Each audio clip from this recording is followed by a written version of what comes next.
रेगिस्तान की रात ठंडी नहीं, जलती हुई थी। 3 लेडी पुलिस ऑफिसर्स सिविल वर्दी में जीप से उतरीं। हवा उनके टाइट शर्ट के बटन खोल रही थी, लेकिन आंखों में सिर्फ गुस्सा और डर का कॉकटेल था। 2 घंटे पहले उनके वायरलेस पर कॉल आई थी। 3 बूढ़े बस्ती के पास 2 लड़कियों को पकड़कर उनकी स्कर्ट ऊपर उठा रहे हैं, हाथ उनकी जांघों पर जोर से दबा रहे हैं।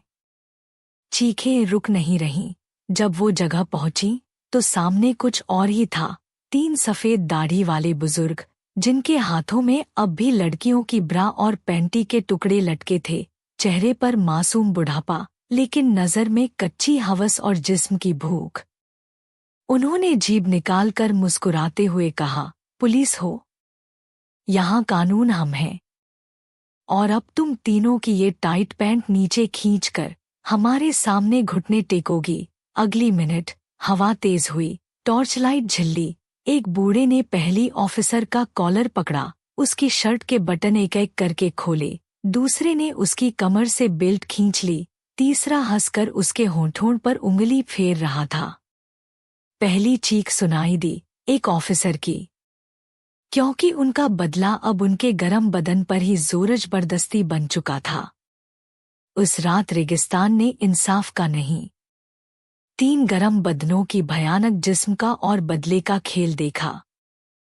रेगिस्तान की रात जलती हुई थी, जैसे कोई अंधेरा साया हर पल नजदीक आ रहा हो। जीप के टायर रेत में धंस गए, इंजन बंद हुआ और 3 लेडी ऑफिसर्स सिविल में उतरीं। उनकी व्हाइट शर्ट्स पसीने से चिपक चुकी थीं, बटन टाइट, लेकिन आंखों में सिर्फ गुस्सा और हल्का सा डर। सीनियर इंस्पेक्टर रिया, 32, शार्प जॉलाइन, पिस्टल बेल्ट में एडजस्ट की। कांस्टेबल नेहा, 26, करवी लेकिन अलर्ट। ट्रेनी सिया, 23, स्लिम और फोकस्ड। टॉर्च ऑन, तीनों आगे बढ़ी। 2 घंटे पहले वायरलेस पे कॉल, 3 बूढ़े बस्ती के पास 2 लड़कियों को झाड़ियों में खींच रहे हैं। स्कर्ट ऊपर, हाथ जांघों पर, चीखें रुक नहीं रही। रिया ने जीप एक्सेलरेट की, रेगिस्तान के अंधेरे को चीरता हुआ। पहुंचते ही सीन बदला हुआ था। 3 सफेद दाढ़ी वाले बुजुर्ग हुक्का पी रहे थे। पास जमीन पर ब्रा स्ट्रैप्स और पैंटी के टुकड़े बिखरे हुए। एक बूढ़ा साबिर चाचा धुआं छोड़ता हुआ मुस्कुराया, पुलिस मैडम, इतनी रात में? यहाँ कानून हम हैं। उसके साथियों की नजर तीनों ऑफिसर्स पर थी। रिया की शर्ट की आउटलाइन, नेहा की टाइट पैंट, सिया की तेज सांसें। रिया ने गन निकाली, हाथ ऊपर, लेकिन साबिर ने सिर्फ हुक्का का धुआं उनकी तरफ उड़ाया। गन यहाँ रेत में दफन हो जाएगी। हवा तेज हुई, टॉर्चलाइट झिल्ली, और पहला अटैक आया। कल्लू पीछे से आया, रिया का कॉलर पकड़ा, शर्ट के बटन एक साथ खुल गए। नेहा गन निकालते ही मामू ने उसकी बेल्ट खींच ली, पैंट का हुक खुल गया। सिया चिल्लाई, साबिर ने उसका मुंह दबाया, जीभ से गाल टच किया। पहली चीख रिया की, छोड़। तीनों को घसीटकर झाड़ियों के पीछे ले जाया गया। साबिर ने रिया को जमीन पर धकेल दिया, स्ट्रैप शोल्डर से नीचे। कल्लू नेहा के ऊपर, हाथ उसकी जांघों के पास। मामू सिया के पास, टॉप ऊपर। रेत उड़ रही थी, टॉर्चलाइट हिल रही थी, सांसें तेज। क्या ये बदला था या कुछ और? अंधेरा कुछ बोल नहीं रहा था, सिर्फ एक सवाल, अगला पल क्या लाएगा? झाड़ियों के पीछे अंधेरा इतना गहरा था कि टॉर्च की रोशनी भी रेत के खांचों में समाती जा रही थी। रिया जमीन पर थी, सांसें फूली हुईं, ब्रा का स्ट्रैप कंधे से लटका हुआ। साबिर का हाथ उसके गले पर, उंगलियां धीरे धीरे दबा रही थी। मैडम, अब खेल शुरू होगा, उसने धीमी आवाज में कहा। हुक्के का धुआं अब भी उसके मुंह से निकल रहा था। नेहा बगल में घुटनों पर, पैंट घुटने तक नीचे, मामू उसके पीछे खड़ा, बेल्ट उसके हाथ में लटक रही थी। गन कहाँ है, मैडम? मामू ने पूछा, लेकिन आवाज में मजाक था। नेहा ने हाथ पीछे किया, गन गायब। सिर्फ रेत और खौफ। सिया को कल्लू ने पकड़ा हुआ था, उसका टॉप ऊपर उठा हुआ, पेट नंगा। वो रुक रुक कर सांस ले रही थी, आंखों में आंसू, लेकिन आवाज नहीं निकल रही। कल्लू ने उसके कान में धीमे से कहा, चुप रहना, वरना और बुरा होगा। टॉर्च अभी भी जमीन पर हिल रही थी, रोशनी उनके चेहरों पर आती जाती। रिया ने जोर लगाया, साबिर के हाथ को हटाने की कोशिश की। तुम लोगों को जेल होगी, उसने दांत कटते हुए कहा। साबिर हंस पड़ा, जेल? यहां बस्ती के पास कोई नहीं आता। वायरलेस भी अब बंद है। उसने अपनी जेब से एक छोटा चाकू निकाला, ब्लेड टॉर्च की रोशनी में चमका। नेहा की आंखें बड़ी हो गईं। अचानक दूर से एक आवाज आई, जीप का हॉर्न। तीनों ऑफिसर्स के दिल में उम्मीद जगी। क्या कोई आ रहा था? लेकिन साबिर ने सिर्फ मुस्कुरा कर चाकू रिया के गाल के पास ले आया। शोर मत मचाना, वरना ये ब्लेड तेरी शर्ट के नीचे जाएगा।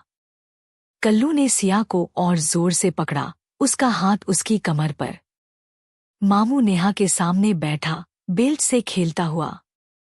अब बताओ, कितनी देर तक लड़ोगी? रेत में एक छोटा सा रेडियो पड़ा था रिया का। स्टैटिक सुनाई दे रहा था। क्या ये बैकअप था या सिर्फ अंधेरे का खेल? हवा तेज हुई। टॉर्च की रोशनी एक पल के लिए तीनों बूढ़ों के चेहरों पर पड़ी। उनकी आंखों में अब सिर्फ जीत थी। रिया ने धीमे से सांस ली, अपना हाथ जमीन पर रगड़ा, कुछ धरती के नीचे दब गया था।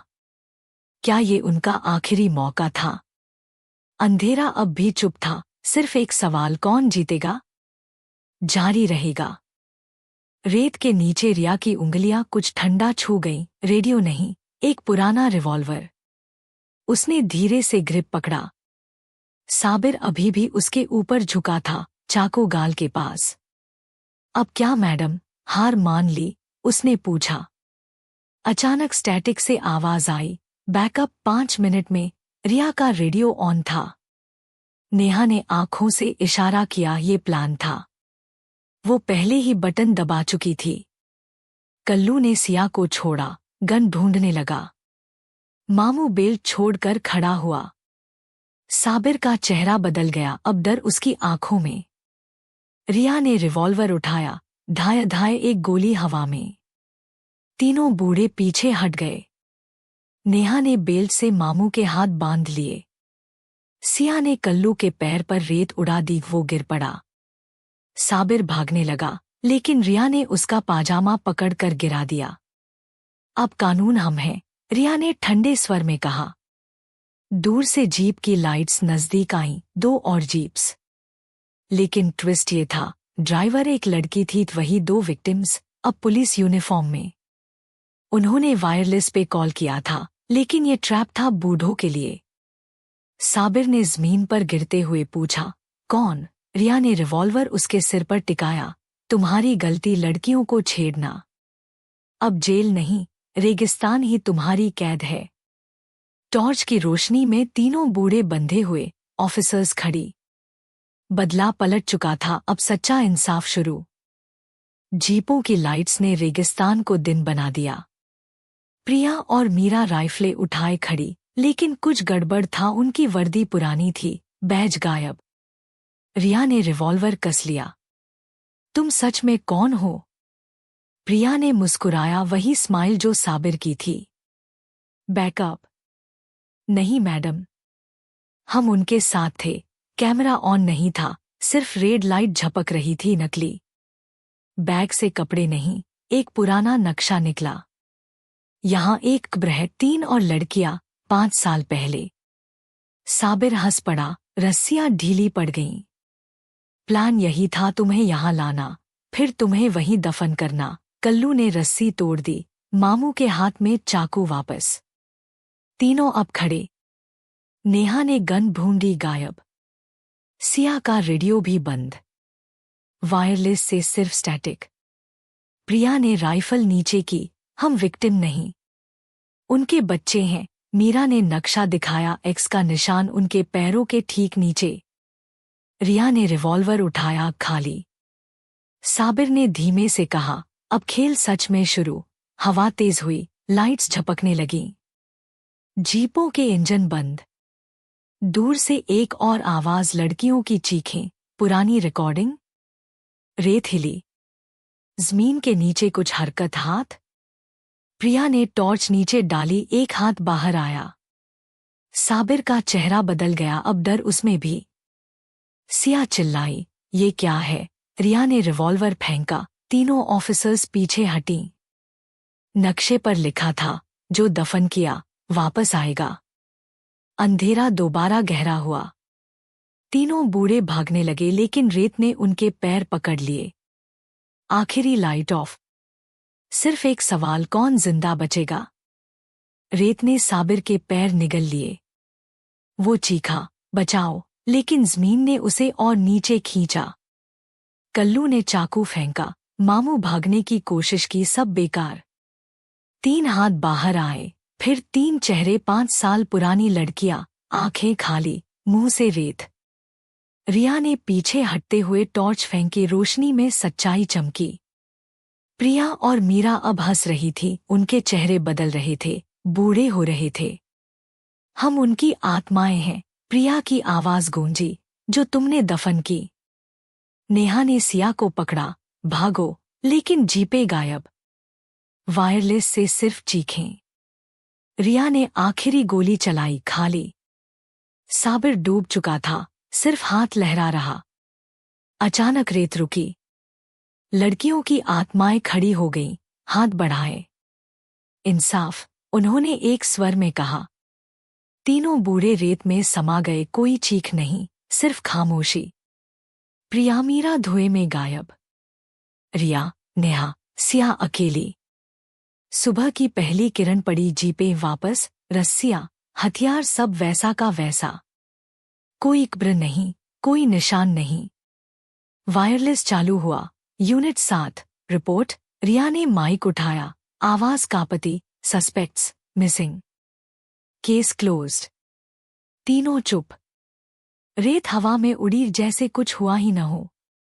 लेकिन उनकी आंखों में अब डर नहीं, समझ थी। रेगिस्तान ने इंसाफ किया अपने तरीके से। बस्ती लौटते हुए सिया ने पूछा, फिर कभी कॉल आए तो? रिया ने मुस्कुरा कर कहा, तब हम तैयार रहेंगे।